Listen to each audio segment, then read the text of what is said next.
Chers amis, bonjour. Aujourd'hui, je vous propose un titre qui est le suivant, « Dans l'œil du cyclone ». Et j'ai beaucoup de peine de parler du cyclone sans me souvenir de cette expérience lorsque mes enfants étaient encore en bas âge. C'était la période des vacances, nous étions chez mes parents. Et là, à moins d'1 kilomètre de la maison, un cyclone a passé. Je me rappelle ce ciel noir avec cette bande jaune juste à l'endroit où il agissait. Et là, des arbres de plus de 10 mètres, 15 mètres, voire 20 mètres étaient projetés en l'air comme des fétus de paille. J'étais heureux d'être à l'intérieur de la maison.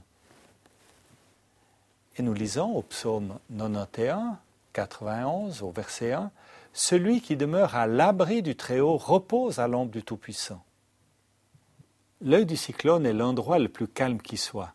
Difficile à le croire.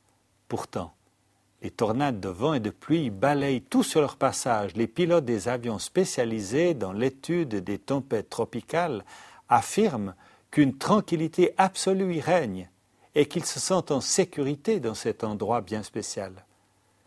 David parle des terreurs de la nuit, de la peste.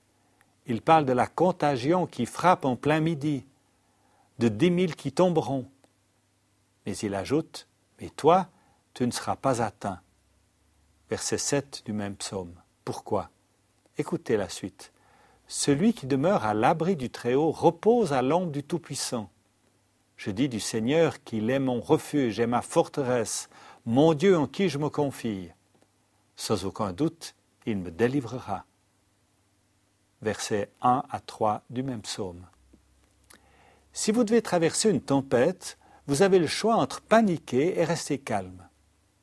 Le jour où un orage éclate au-dessus de leur bateau, les disciples s'écrièrent « Maître, nous sommes perdus, et tu ne t'en rends même pas compte. » Marc 4, verset 38. Et où se trouvait Jésus? Profondément endormi au fond de l'embarcation, car il savait, premièrement, qu'il est nécessaire de subir quelques orages avant d'atteindre la destination que Dieu a envisagée pour vous. Vous n'avez pas le choix. Deuxièmement, que si vous suivez la volonté de Dieu, les orages ne peuvent vous faire couler. Vous ne découvrirez cette vérité qu'à travers les tempêtes, pas sur une mer d'huile. Et finalement, qu'après la tempête, vous connaîtrez mieux la personnalité de Dieu et vous aurez acquis davantage d'expérience pour aider les autres. Placez donc toute votre confiance en Dieu, car il est le rocher de toute éternité. Et c'est Ésaïe 26 qui nous le dit au verset 4. Voilà ce que signifie vivre dans l'œil du cyclone. Alors bonne semaine et profitez du calme que l'on trouve en Dieu.